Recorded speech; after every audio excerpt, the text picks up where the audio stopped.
హైదరాబాద్ వేదికగా గ్లోబల్ సంబరం కొనసాగుతోంది. మరి కాసేపట్లో మంత్రి కొండా సురేఖ భారత్ ఫ్యూచర్ సిటీకి చేరుకోబోతున్నారు.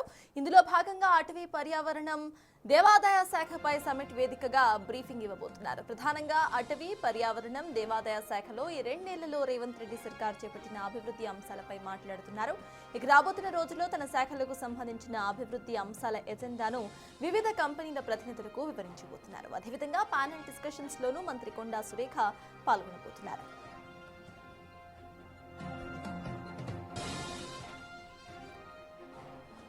ఇక హైదరాబాద్ వేదికగా గ్లోబల్ సంబరం కొనసాగుతోంది. మరి కాసేపట్లో మంత్రి కొండా సురేఖ భారత్ ఫ్యూచర్ సిటీకి చేరుకోబోతున్నారు.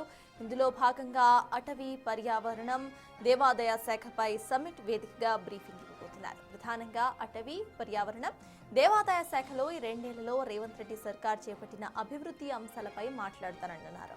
ఇక రాబోతున్న రోజుల్లో తన శాఖలకు సంబంధించిన అభివృద్ధి అంశాల ఎజెండాను వివిధ కంపెనీల ప్రతినిధులకు వివరించబోతున్నారు. అదేవిధంగా ప్యానెల్ డిస్కషన్స్ లో కూడా మంత్రి కొండా సురేఖ పాల్గొంటారు.